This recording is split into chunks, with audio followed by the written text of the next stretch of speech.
warahmatullahi wabarakatuh. Hidup bagaikan roda yang terus berputar. Kadang kita di atas, kadang kita di bawah. Dan hidup tidak selalu tentang hal apa yang kita inginkan. Kadang apa yang kita inginkan itu tidak bisa terwujudkan. Dan kadang apa yang kita inginkan itu tidak terlaksanakan. Tapi Tuhan adalah sebaik-baik yang mengatur takdir. Dan maka dari itu, mau tidak mau kita harus menerima takdir tersebut. Bersama saya sudah ada seorang yang sangat luar biasa sekali, yang dengan tetap sabar menjalani keadaannya walaupun hidupnya itu sulit. Dengan semangat dan kerja keras, beliau tetap semangat menjalani hidup. Ini dia, yaitu Bapak Dodi. Bapak Dodi ini merupakan seorang yang sangat luar biasa sekali dengan keterbatasannya, tapi dia masih tetap semangat menjalani kehidupannya. Dan ada yang lebih luar biasanya sekali, beliau pernah menempuh pendidikan yang banyak sekali. Langsung saja mari kita berbincang-bincang langsung dengan Bapak Dodi. Pak, sudah berapa lama Bapak berjualan sebagai penjual mainan anak-anak ini? Lebih kurang hampir 4 tahun lah, dari tahun 2017 hingga sekarang ini. Saya mencari ini untuk kebutuhan bertahan hidup. Dari tahun 2017 sampai dengan sekarang ya Pak? Ya. Jadi kisaran 4 tahun? Ya, berkisar 4 tahun. Alhamdulillah Allah memberikan jalan hidup dan ketenangan. Ya, kita itu bukannya untuk mencari apa-apa, cuma untuk biaya kebutuhan hidup kita, kebutuhan makan kita per hari kita, hidup sehari-hari kita. Bapak ininya nih dari mana Pak ngambilnya Pak? Ini kan kalau inian kita tuh membeli dari grosiran itu per gros. Per gros. Ya, satu gros itu sekitar 20 buah. 20 buah. Jadi dalam pengolahan itu sangat sulit sekali karena membuat gas racikan itu sangat berat. Karena resikonya tinggi. Dijualnya berapa Pak satu balonnya Pak? Satu balon tuh sekarang ini sudah naik 15 karena soda api sudah naik, alma sudah naik, karena balon kosongnya sudah naik. Jadi terpaksa kami naikkan, bukan kami itu asal naikkan harga. Sebenarnya kami itu menjualkannya itu sakit 15 tuh. Ini melihat keadaan masyarakat. Tapi bagaimana lagi? Kalau gitu kami yang tekor. Kalau ini berapa Pak dijualnya satunya Pak? Kalau yang itu per buahnya kami jual eceran 10.000. 10.000 ya Pak? Ya, kalau modal pertamanya minimal per pak itu 85. Jadi kami jumlah beli per biji itu 4,5. Dijualnya 10.000 ya? Ya, karena barang tuh kadang rusak, kadang apa tuh kan nggak bisa lagi, kita tidak bisa lagi dikembalikan ke toko. Jadi kan terpaksa kita jual 10 karena menutupi yang rusak-rusak tadi. Ya, otomatis yang rusak tadi tidak bisa dijual lagi. Bapak jualnya dari mana ke mana ini Pak? Kalau Mangkalnya di mana Pak? kalau kecamatan dari kecamatan Selebar nih menuju ke kecamatan Gading Cepaka. Kadang tuh ke daerah kecamatan Kampung Melayu. Kalau Sabtu Minggu kalau ada pesta, ya ke pesta lah kami jualan. Jadi melihat kondisi juga ya Pak kalau Ya. Sabtu Minggu itu ya Pak. Ya. Tapi kalau untuk putaran Kampung Melayu, Gading Cempaka, Pagar Dewa, sekitaran situ ya Pak lebih tepatnya ya Pak. Ya. Dari pagi itu Pak jualannya? Ya, dari pagi jam 6 sampai jam 6 sore. Dari jam 6 sampai jam 6 sore. Ya, waktu istirahatnya cuma jam 12 sampai jam 2.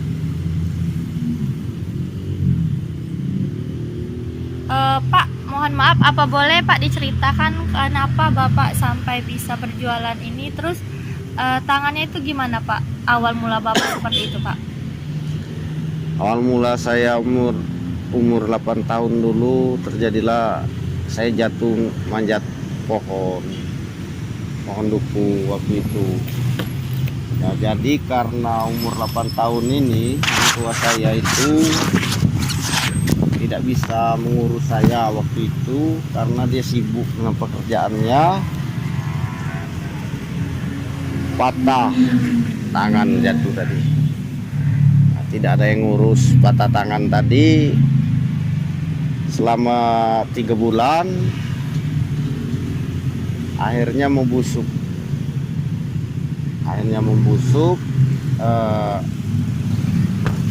Sudah itu dibawa ke rumah sakit rumah sakit umum Lahat. Setelah nyampai di situ, kata dokter kena serangan kanker ganas. Jadi pas itu otomatis kata dokter itu amputasi saja, tidak bisa diselamatkan lagi selain diamputasi. Jadi terpaksa melakukan amputasi semasa usia 8 tahun. Lalu Bapak memutuskan untuk berjualan ini ya Pak? Memutuskan jualan ini karena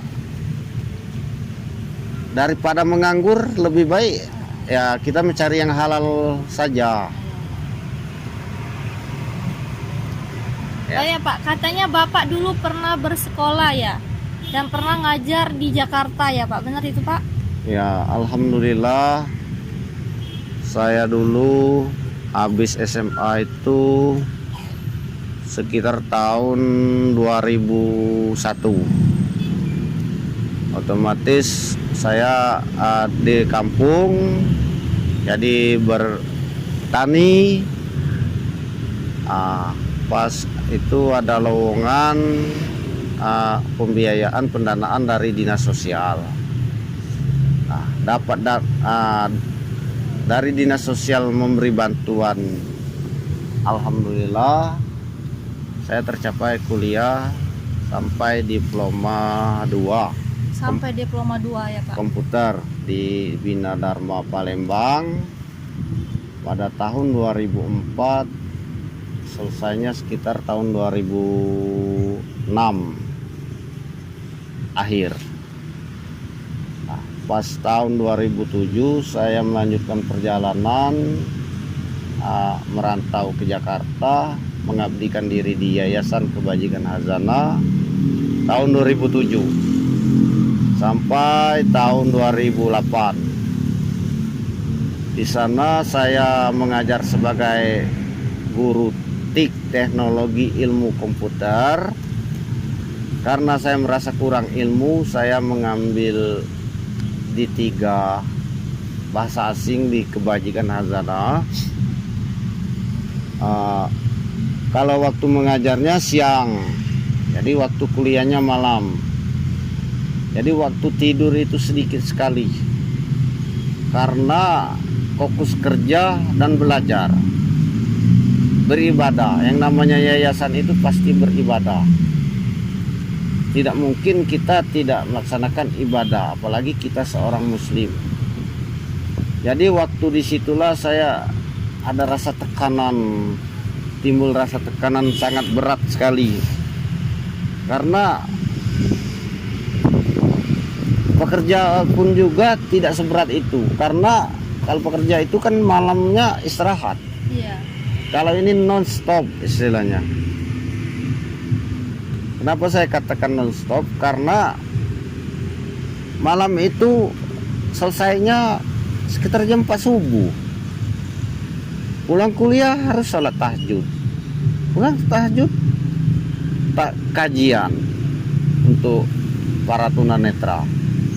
Sudah itu sholat subuh. sudah sholat subuh ceramah, mendengarkan ceramah. Sudah Lalu itu lanjut kuliah ya Pak?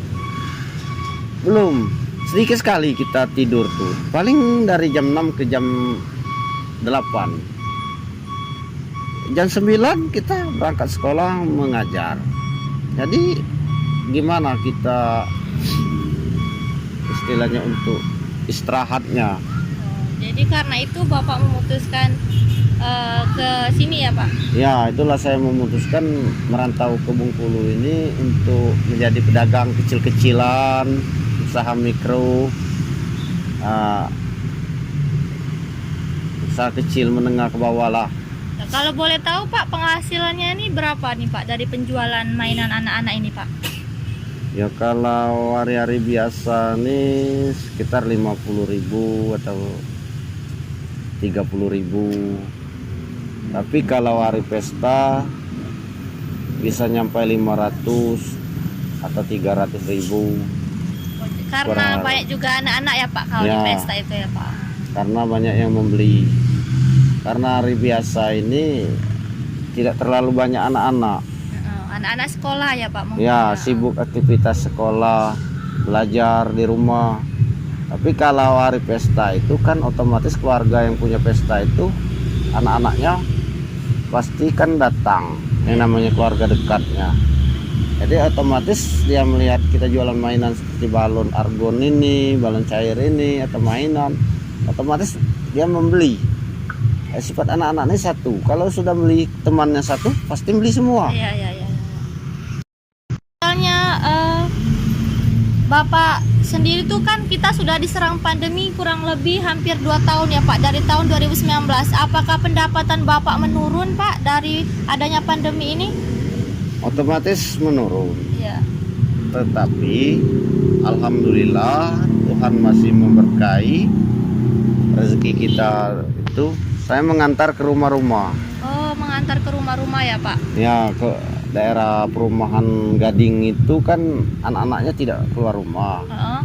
Otomatis ibu-ibunya memanggil ingin belanja. Ya, otomatis kan kita antar ke rumahnya. Jadi kan alhamdulillah tuh kita mengantar itu ada